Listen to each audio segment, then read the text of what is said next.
오늘 우리에게 들려지는 하나님의 말씀은 에베소서 5장입니다. 신약성경 315쪽 에베소서 5장, 우리 다 같이 한 음성으로 함께 봉독하겠습니다. 그런즉 너희가 어떻게 행할지를 자세히 주의하여 지혜 없는 자같이 하지 말고 오직 지혜 있는 자같이 하여 세월을 아끼라. 때가 악하니라. 그러므로 자가 되지 말고 주의 뜻이 무엇인가 이해하라. 술 취하지 말라. 이는 방탕한 것이니 오직 성령으로 충만함을 받으라. 아멘. 날이 서서히 조금씩 차가워지고 있습니다. 그래서 우리는 월동 준비를 합니다. 이 월동 준비, 겨울을 맞는 준비 가운데 가장 첫 번째 걸음은 추수를 하고 추수한 것을 저장하는 일로부터 시작을 해서 특별히 겨울에 먹을 가장 중요한 아주 한국의 토속 음식 김장을 준비하는 거죠. 그래서 지금 김장철입니다. 거의 마무리 단계에 있는데 새로운 풍속이 생겼습니다. 집집마다 모여서 함께 형제 또는 자매, 이웃이 모여서 김장을 담굽니다. 예전에는 그저 김치가 주 메뉴였기 때문에 집집마다 따로따로 담궜어야 합니다. 근데 이제는 새로운 풍속이 이제 반찬이 많은 인스턴트 식품이 자리를 차지하다 보니까 김치들을 좀 덜 먹습니다. 그래서 집집마다 모여서 김장을 담그는데 왜 하필이면 주님의 날, 예배드리는 그날의 날짜를 맞춰가지고 하는지, 이게 예수님 믿는 사람들이 참 또 어려운 계절이 왔습니다. 형제들이 모여서 하는데 안 갈 수도 없고, 가자니 이 하나님 앞에 예배드리는 날인데 타협할 수도 없고, 여러분에게 부탁을 드리기는 뱀같이 지혜롭기를 간절히 원합니다. 비둘기같이 순결하기를 원합니다. 여러분들이 지혜를 동원해서 날짜를, 예배에 참석할 수 있는 그런 분위기를 만드는 날짜를 조정하든지, 여러분들이 뱀같이 지혜롭고 비둘기같이 순결하기를 바랍니다. 어쨌든 김장은 월동 준비의 아주 가장 큰 준비입니다. 한국 사람들은 김치만 맛있으면 그러면 그해 겨울은 다 난 거나 다름이 없습니다.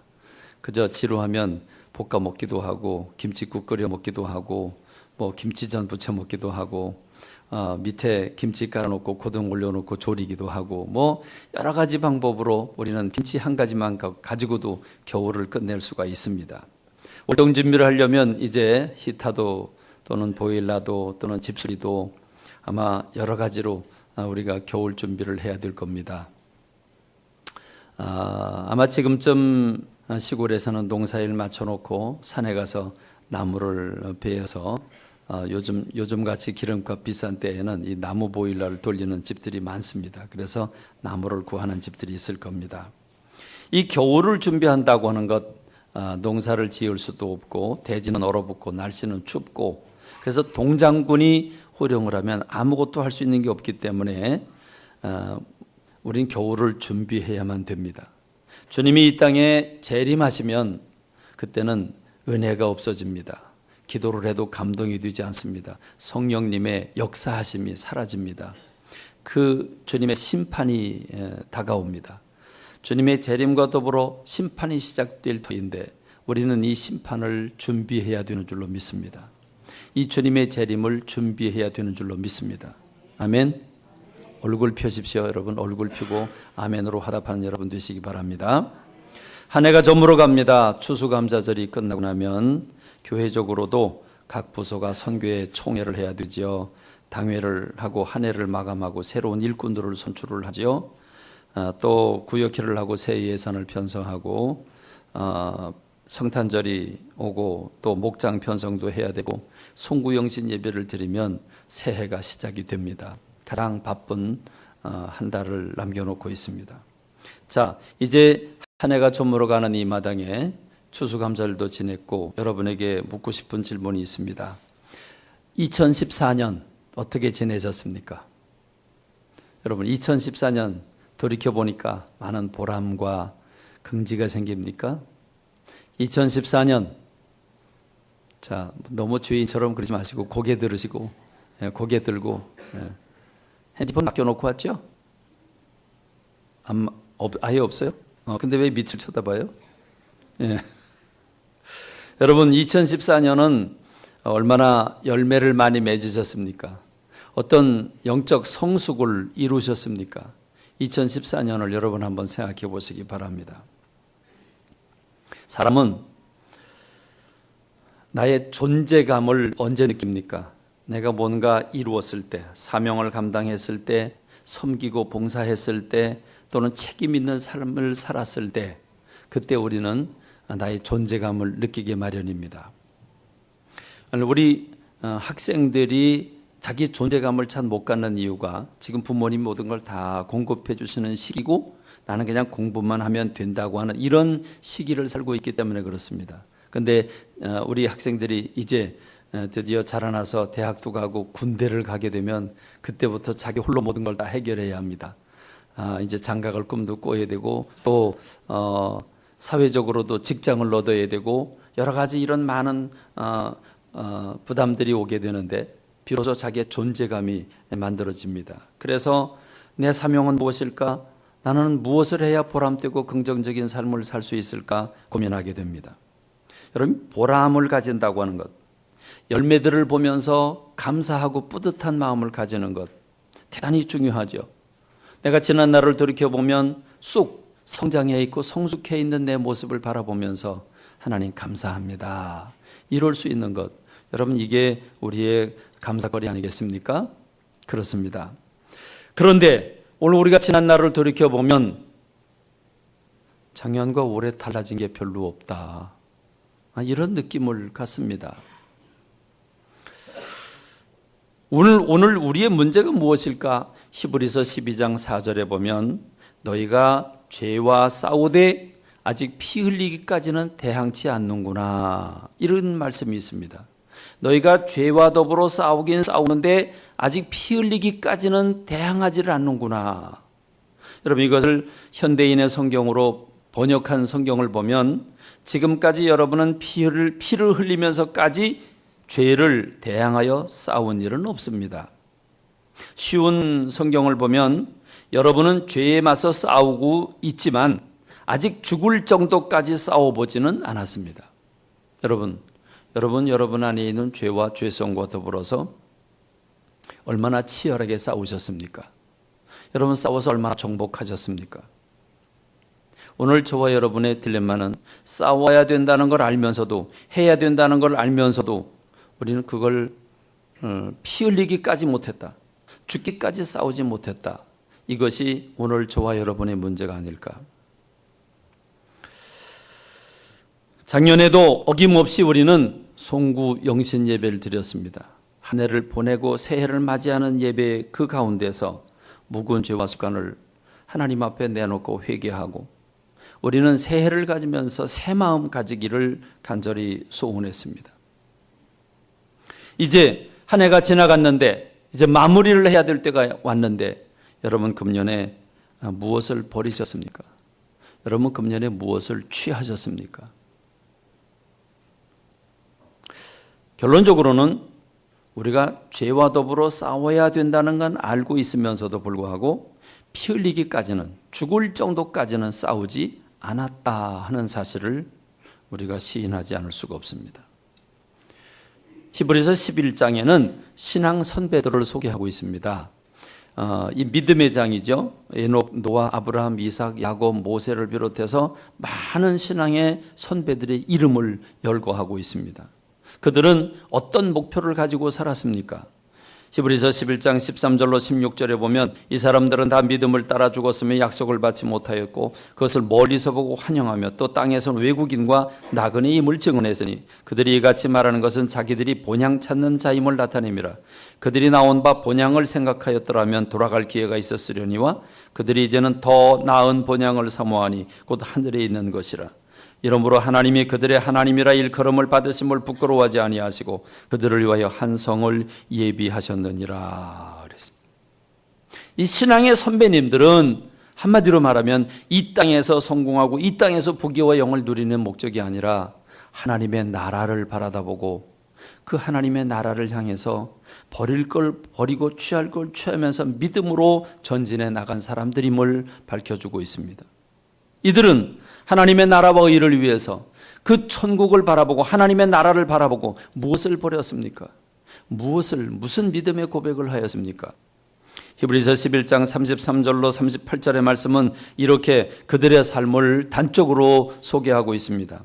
그들은 믿음으로 나라들을 이기기도 하고 일을 행하기도 하고 약속을 받기도 하며 사자들의 입을 막기도 하며 불의 세력을 멸하기도 하고 칼날을 피하기도 하고 연약한 가운데서 강하게 되기도 하며 전쟁이 용감하게도 이방 사람들이 이를 물리치기도 하며 여자들은 자기의 죽은 자들을 부활로 받아들이기도 하고 또 어떤 이들은 더 좋은 부활을 얻고자 하여 심한 고문을 받되 구차히 풀려나기를 원하지 아니하였으며 또 어떤 이들은 조롱과 채찍질 뿐 아니라 결박과 옥에가 치는 시련도 받았으며 돌로 치는 것과 톱으로 켜는 것과 시험과 칼로 죽임을 당하고 양과 염소의 가죽을 입고 유리하여 궁핍과 환난과 학대를 받았으니 그들이 광야와 산과 동굴과 토굴에 유리하였느니라.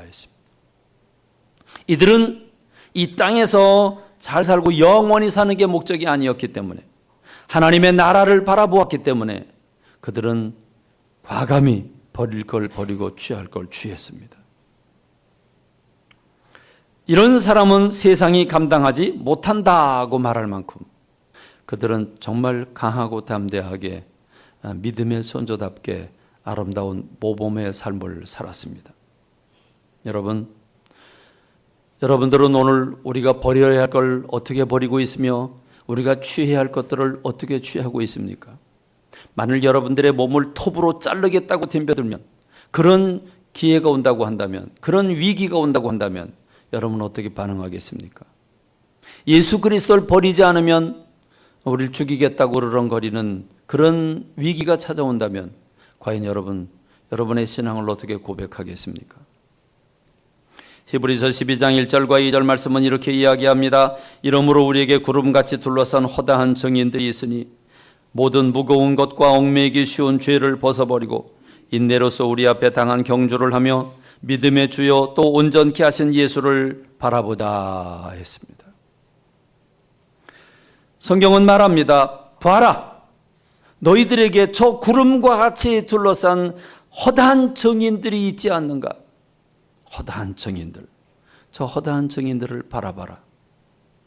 저들이 하나님의 나라를 얻기 위해서 이 땅에서 무엇을 버렸으며 무엇을 붙잡고 살아갔는가? 너희들이 저 허다한 정인들을 바라보라고 말합니다. 그러니 너희는 무거운 것과 얽매이기 쉬운 죄를 벗어버려라. 그리고 인내로서 온몸을 경주에 맡겨라 그럽니다. 첫째는 죄를 벗어버리고, 둘째는 온몸을 던져서 경주를 해라 이렇게 말하고 있습니다. 자, 죄란 왜 벗어버려야 합니까? 죄는 두 가지의 성질을 가지고 있다고 말합니다. 하나는 무겁게 해주는 역할을 하고 하나는 얽매이게 하는 역할을 한다고 그랬습니다. 자, 여러분, 죄를 지었는데 마음이 가볍거나 즐겁거나 주여 감사합니다, 그럼 죄를 짓고 이렇게 고백할 사람이 있습니까? 그런 마음 가지는 사람이 있습니까? 죄를 지으면 마음이 무거워져요. 찰거머리처럼 내 등짝에 찰싹 달라붙은 이 아주 무거운 짐이 내게서 떨어지지를 않습니다. 이게 죄를 짓고 난 다음에 우리의 영적 상태입니다. 죄는 우리를 얽어매는 성질을 가지고 있습니다. 여러분, 죄를 지으면 죄를 짓는 사람들에게 주는 게 있는데, 죄를 지은 사람은 첫 번째 쇠고랑을 채웁니다. 여러분, 죄는 쇠고랑을 채우는 역할을 합니다. 소가 몽에를 맨 것처럼 죄를 지으면 사단의 종이 돼서 사망이 우리의 왕이 돼서 우리를 죽는 대로 몰아가고 있습니다. 그런데 우리가 그 죄로부터 용서함을 받고 주님의 십자가 앞에서 그 보혈로 씻김을 받으면 이걸 우리는 자유함을 얻었다, 우리는 해방을 받았다 이렇게 표현합니다. 그렇습니다. 죄로부터 벗어나는 건 자유요 해방이고, 죄에 붙들리는 것을 얽매이는 이런 성질을 가지고 있는 죄에 대해서 우리 느낄 수 있습니다. 그러므로 이 죄를 짓고 사는 사람의 특징은 이 무거운 것과 얽매인 것으로부터 벗어날 사람이 아무도 없다는 것입니다. 인간이 아무리 몸부림을 쳐도 그 죄의 무거운 것과 얽매이는 것으로부터 그걸 떨쳐버리고 해방받을 사람이 없다고 하는 것입니다. 그렇기 때문에 이 죄를 벗어버려야만 합니다. 이 죄를 벗어버리려면 경주, 싸움을 싸워야 합니다. 이 경주라고 하는 것, 단순히 1, 2, 3등 금메달 따고 못 따고 이 차이가 아니라 이건 죽느냐 사느냐의 싸움입니다. 싸움을 벌여야 합니다. 이 싸움을 벌이는 요령은 인내입니다. 그래서 인내로서 너에게 당한 경주를 해라 그럽니다. 어떤 성서학자는 이 인내를 이렇게 말합니다. 여러분, 인민군과 국군이 이 38선에서 서로 밤마다 쟁탈전을 벌입니다. 인민군들이 몰려오고 또 한국군이 그래서 그 고지를 뺏고 빼앗기고 날이 밝아지면 또 뺏기고 또 밤이 되면 또 뺏기고 이런 치열한 전투를 벌이는데 인내란 그 고지를 빼앗기지 않고 붙들고 있는 것, 그게 인내라고 성서학자는 설명하고 있습니다. 인내란 죄에 지지 않고 버티는 것, 죄와 더불어 싸워서 이기는 것, 이게 인내라고 설명을 하고 있습니다. 그렇습니다. 허다한 증인들이 있지 않은가? 무겁고 얽매이기 쉬운 죄를 벗어버리고 마땅히 온몸을 던져서 인내로서 너희가 죄와 더불어 싸워서 승리해야 되지 않겠는가? 그렇습니다. 여러분은 2014년을 어떻게 사셨습니까? 이제 한 해가 저물어 갑니다. 당당하게 승리하셨습니까? 감사할 거리가 많습니까? 온몸을 던져서 인내하며 말씀을 지키셨습니까? 죄를 다스리고 하나님의 뜻을 이루어드리고 거룩함과 화평함을 쫓으면서 영적인 성숙을 이루셨는가 그 말입니다.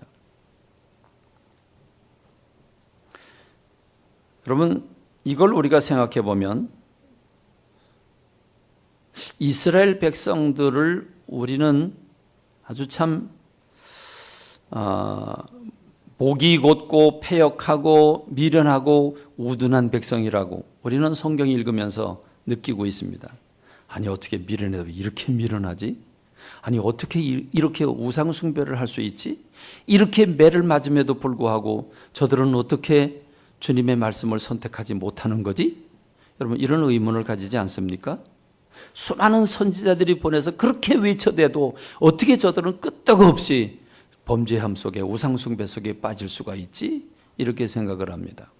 여러분, 그들이 노예 해방을 받습니다. 400년 동안 노예 생활을 하다가 해방을 받았으면 룰루랄라하고 하나님의 뜻을 따라서 가나안 복지를 향해서 믿음으로 가야 되는데 조금만 어려워도 원망하고 불평하고 주저앉아서 광야에서 죽는 게 낫다고 소리치다가 거기서 다 죽어버렸습니다. 그리고 제2세가 가나안 목지를 건너서 가나안 땅에 들어갔는데 거기서 제2세는 사사가 12명이나 바뀌었으니 그들은 12번이나 번복을 하면서 그들은 범죄하고 우상을 숭배합니다. 왕정시대가 옵니다. 수많은 왕들은 여러분 얼마나 하나님의 마음을 아프게 했고 이스라엘 백성들은 성전에서 1월 성신을 섬기면서 우상 숭배를 해왔습니까?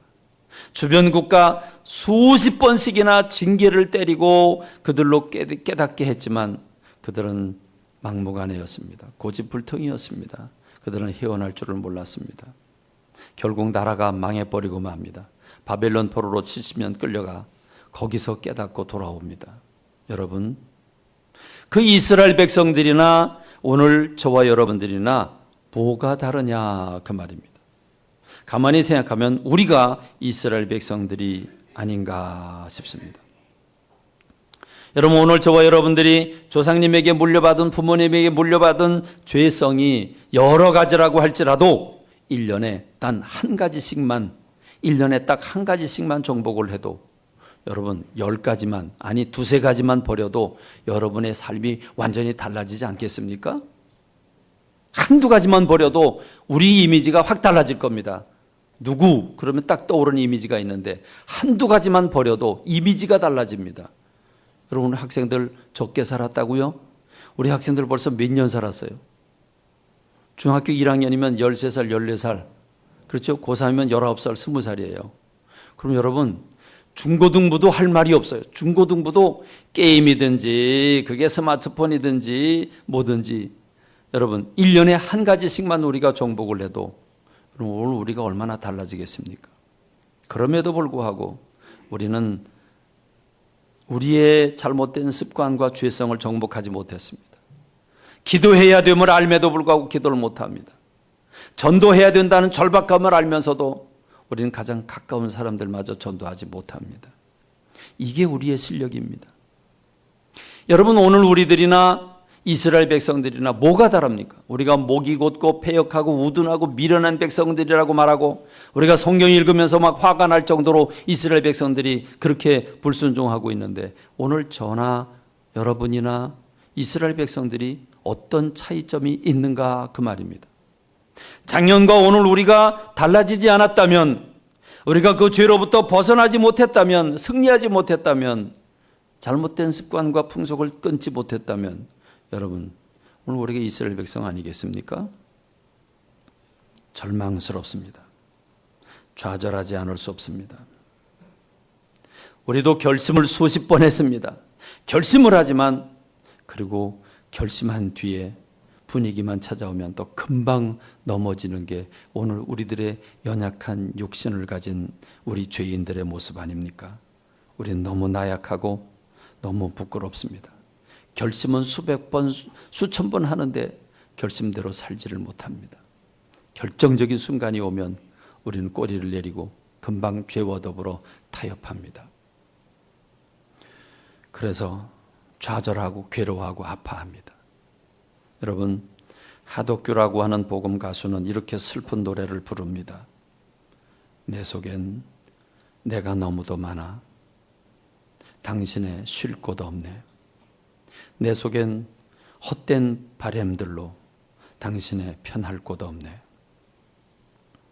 내 속엔 내가 어쩔 수 없는 어둠, 당신의 쉴 자리를 뺏고, 내 속엔 내가 이길 수 없는 슬픔, 무성한 가시나무 숲 같네.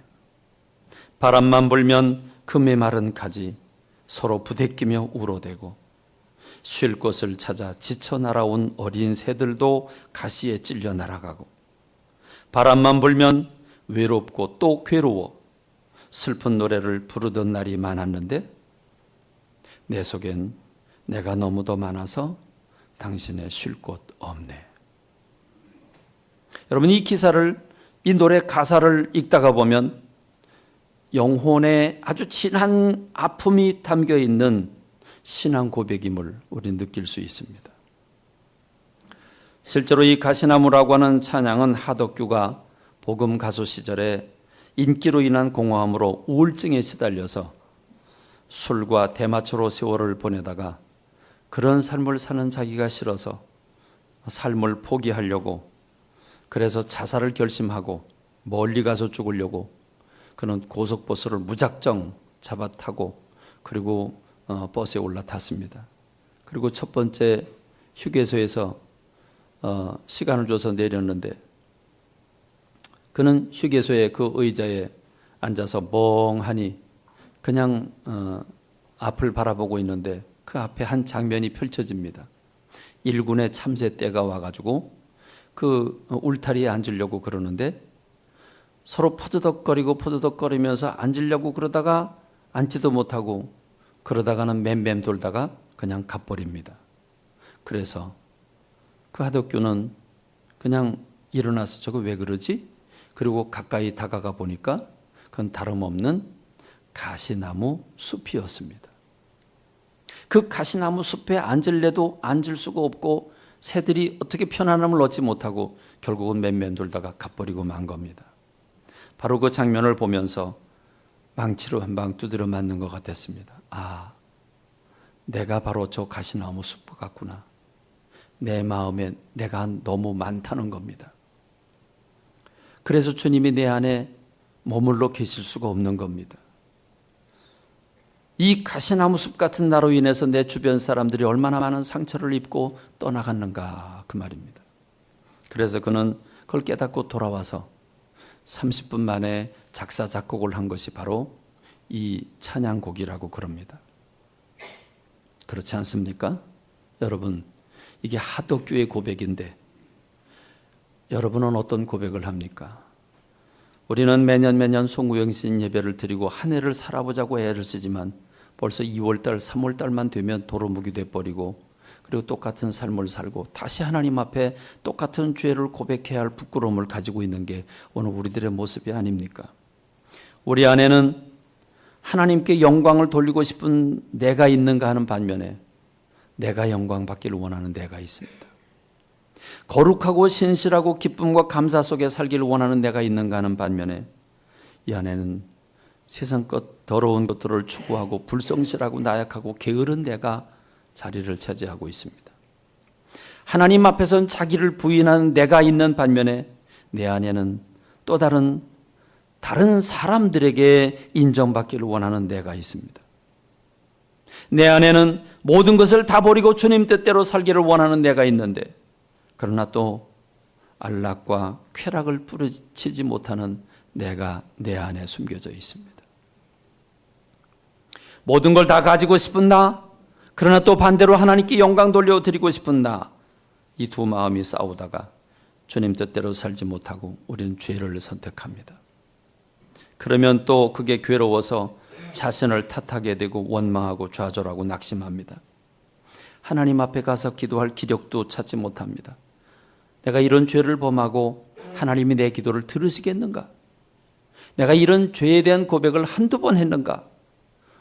내가 하나님이라면 내 기도를 들으시겠는가?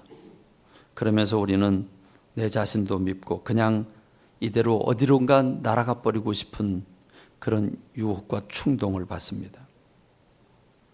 그러나 어떻게 또 어렵게 용기를 얻어서 주님 앞에 가 회개하고 새 마음을 가지면 날아갈 것 같다가도 또 유혹이 찾아오면 속수무책으로 넘어지는 내 자신을 발견합니다. 그래서 하독교는 노래합니다. 내 속엔 내가 어쩔 수 없는, 내가 이길 수 없는 어둠이 있고 슬픔이 있다고 말합니다. 이 이길 수 없는, 어쩔 수 없는 어둠이란 죄를 가리키고 이 슬픔이란 그 죄에 빠졌을 때, 죄에 실패했을 때 가져오는 슬픔을 얘기하고 있습니다. 그래서 기뻐할 날이 없어요. 매일 슬픈 노래를 부르는 날이 너무도 많습니다. 이런 상태에서 사람들을 만나면 여지없이 사람들에게 상처를 주게 되고 상처받은 사람들은 떠나게 됩니다. 그러면 자신도 사람들로부터 떨어지고 싶고 도망치고 숨고 싶습니다. 그래서 외롭고 또 괴롭습니다. 여러분, 이게 여러분 하덕규라고 하는 이 복음성 이 가수가 지은 노래가 여러분의 신앙 고백 아닙니까? 여러분의 마음을 대변하지 않습니까? 해마다 죄에 지고 아파하고 괴로워하고 또 다른 사람들에게 불지르고 그러면서 또 괴로워하고 아파하는 우리들의 모습. 여러분, 이 가사를 다시 한번 생각하면서 여러분들이 이 가사에 여러분 자신을 대입해보는 시간 갖기를 원합니다. 가사 좀 띄워주시죠. 마음속으로 같이 부를 분들은 또 부르셔도 좋습니다. 내 속엔 내가 너무도 많아 당신의 쉴 곳 없네 내 속엔 헛된 바램들로 당신의 변할 곳 없네 내 속엔 내가 어쩔 수 없는 어둠 당신의 쉴 자리를 뺏고 내 속엔 내가 이길 수 없는 슬픔 무성한 가시나무 숲 같네 바람만 불면 그 메마른 가지 서로 부대끼며 울어대고 쉴 곳을 찾아 지쳐 날아온 어린 새들도 가시에 찔려 날아가고 바람만 불면 외롭고 또 괴로워 슬픈 노래를 부르던 날이 많았는데 내 속엔 내가 너무도 많아서 당신의 쉴 곳 없네. 저는 이 찬송을 많이 불렀습니다. 제 마음을 대변하기 때문입니다. 목회자인 저도 제 앞에 있는 죄성과 더불어 싸워서 너무도 많이 실패하기 때문에 이 찬송을 즐겨 불렀습니다. 우리가 죄와 더불어 싸워야 할 것을 알고 있지만 피 흘리기까지 또는 죽기까지 싸우지 못하는 나 자신을 시인할 수밖에 없습니다. 그런데 저는 이 신앙 고백적인 찬양을 내 마음 같아서 자주 불렀는데 부르다 보니까 한 가지 의문이 생겼습니다. 이 찬송에 희망이 없다는 것입니다. 이 찬송을 부르다 보면 절망의 늪속에 빠져서 허우적거리는 내 모습을 발견합니다. 내 속에 내가 너무도 많아. 주님이 쉴 곳이 없어요. 나는 싸울 능력도 없고 어쩔 수 없어요. 그 어두움과 슬픔을 어떻게 내가 이겨? 그 죄성입니다. 그 죄성을 내가 어떻게 이겨요? 죄와 더불어 싸워서 이길 수가 없어요. 그래서 문제만 일으키는 나를 발견하고, 자, 이 노래를 부르는데 그래서 어쩌자는 겁니까? 없는데 없는 걸로 끝나면 어쩌겠냐는 겁니다. 이 희망이 없어요. 여기서 우리는 한 가지 원리를 발견합니다. 이것만 붙잡고 있으면 안 됩니다. 여기서 우리 원리를 발견해야 합니다. 내 속에 내가 많은 나, 그 나를 붙잡고 있으면, 죄와 더불어 싸워서 이길 수 없는 나, 그 나를 붙잡고 있으면 영원히 거기서 헤어나올 수 없다는 것입니다. 여러분, 우리는 이제 하나님 앞에서 정직해야 합니다. 내 속에 내가 너무 많다는 걸 정직하게 고백해야 합니다. 그리고 내가 내 노력으로 내 힘으로 안 된다는 걸 하나님 앞에서 시인해야 되는 줄로 믿습니다. 내 현실, 내 상황을 직시하고 하나님, 나는 죄인입니다. 내가 내 노력으로 모든 걸 이겨보려고 노력했는데 그게 되지 않았습니다. 주님 용서해 주옵소서. 참된 죄에 대한 고백과 시인과 더불어 회개가 있어야 되는 줄로 믿습니다. 주님의 십자가가 왜 있습니까? 주님이 이 땅에 왜 오셨습니까? 왜 오늘 히브리 기자는 예수 그리스도를 바라보라고 말하고 있습니까? 그것은 바로 예수 그리스도에게 희망이 있기 때문입니다. 나를 바라보고 나를 붙잡으면 희망이 없는데 예수 그리스도를 바라보면 희망이 있습니다. 예수님이 이 땅에 왜 오셨습니까? 십자가를 지기 위해 오셨습니다. 그 십자가는 무엇입니까? 내가 져야 할 십자가, 나로 하여금 사망의 권세 아래 빨려가고 마귀의 권세 아래 빨려가게 만드는 그 마귀로부터 나를 구원해 주는 십자가가 바로 주님의 십자가이십니다. 주님이 이 땅에 오신 것은 이 연약한 내 힘으로 싸워서 이길 수 없는 죄와 마귀의 권세로부터 나를 구원하기 위해서 이 땅에 오셔서 십자가를 지신 줄로 믿습니다. 그러므로 그 십자가 앞에 내 무거운 짐을 내려놓는 사람들은 자유함을 얻을 수 있습니다. 자유함을 얻을 수 있습니다.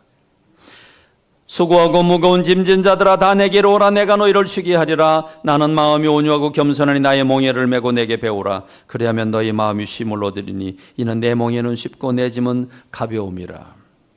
마태복음 16장 24절도 똑같은 말씀인데 다르게 말하고 있습니다. 누구든지 나를 따라오려거든 자기를 부인하고 자기 십자가를 지고 나를 쫓을 것이니라. 그렇습니다. 예수님 앞에 엎드려 울고 예수님 앞에 엎드려 자기를 부인하고 내가 죄인임을 고백하고 주님으로부터 치유함을 받는, 용서함을 받는 제가 되고 여러분들이 되길 간절히 소원합니다. 그 다음의 과정은 무엇입니까? 예수 그리스도를 영접했는데도 불구하고 왜 우리는 죄와 더불어 싸워 이기지 못합니까? 예수님을 영접하고 새 생명이 내 안에 들어왔지만 여전히 내 안에 죄성이 그대로 존재하고 있기 때문입니다. 그렇기 때문에 우린 내 방법이 아니라 주님의 방법, 내 힘이 아니라 주님이 주신 힘으로 싸워서 이겨야 되는데, 그것이 바로 오늘 우리가 읽은 본문의 말씀, 성령의 능력인 줄로 믿습니다. 그런즉 너희가 어떻게 행할지를 자세히 주의하여 지혜 없는 자같이 하지 말고 오직 지혜 있는 자같이 하여 세월을 아끼라. 때가 악하니라. 그러므로 어리석은 자가 되지 말고 오직 주의 뜻이 무엇인가 이해하라. 술 취하지 말라. 이는 방탕한 것이니 오직 성령으로 충만함을 받으라. 안 된다고 좌절하고 속상하고 술 먹고 도박하고 그리고 세상 속에 빠지지 말고 성령의 충만함을 받아라. 성령의 충만함을 받아라. 그렇습니다. 이 말씀을 하기 전에 사도 바울은 이렇게 우리에게 얘기를 합니다. 너희는 열매 없는 어둠의 일에 참여하지 말고 도리어 책망하라. 그들이 은밀히 행하는 것들은 말하기도 부끄러운 것들이라. 그러나 책망받는 모든 것은 빛으로 말미암아 드러나나니 드러나는 것마다 빛이니라. 그러므로 이르시기를 잠자는 자여 깨어서 죽은 자들 가운데서 일어나라. 그리스도께서 너에게 비추이시리라. 우리에게 소망이 있는 것은 그리스도께서 우리에게 빛을 비춰주신다. 생명의 빛을 비춰주시고 치유의 빛을 비춰주신다고 하는 것입니다. 우리는 어떤 상태입니까? 잠자는 자요 깨어서 죽은 자들 가운데서 일어나라. 우린 잠자는 자입니다. 우린 죽은 자와 같습니다. 죽은 자가 어떻게 일어납니까? 잠자는 자가 어떻게 스스로 일어납니까? 그런데 그리스도께서 비춰주신다는 것입니다. 생명의 빛을 비춰주신다고 하는 것입니다. 어둠을 몰아내는 빛을 주신다고 하는 것입니다. 그래서 우리에게 소망이 있습니다. 그렇습니다. 우리가 낙심하지 아니하고 소망을 가지게 되는 것은 주님이 이런 나약한 우리들을, 죄에 빠진 우리들을 버리지 아니하시고 우리를 구원하시기에, 우리를 회복시켜 주시기 원하시는 주님이라고 하는 사실입니다. 이스라엘 백성들을 버리지 않으신 것처럼 오늘 우리들도 버리지 아니하시고 잠자는 자들에게 빛을 비춰주시는 주님이십니다. 그리고 우리를 도우시는 주님이십니다. 로마서 8장 26절, 이와 같이 성령도 우리 연약함을 도우시나니 우리는 마땅히 기도할 바를 알지 못하나 오직 성령이 말할 수 없는 탄식으로 우리를 위하여 친히 간구하시느니라. 마음을 살피시는 이가 성령의 생각을 하시나니 이는 성령이 하나님의 뜻대로 성도를 위하여 간구하심이라. 우리가 알거니와 하나님을 사랑하는 자 곧 그 뜻대로 부르심을 입은 자들에게는 모든 것이 합력하여 선을 이루느니라. 우리가 죄를 범했음에도 불구하고, 우리가 하나님 앞에 정말 절망함에도 불구하고 우리가 아주 넘어지지 않는 이유가 무엇입니까? 우리 안에 계신 성령님께서 탄식함으로 신음함으로 주님 앞에 아뢰어주고 있고 대변하고 있고 우리를 편들어주고 계시기 때문인 줄로 믿습니다. 여러분, 내가 잘나서 오늘 여기에 서 있고 오늘 우리가 존재하고 있다고 생각이 됩니까?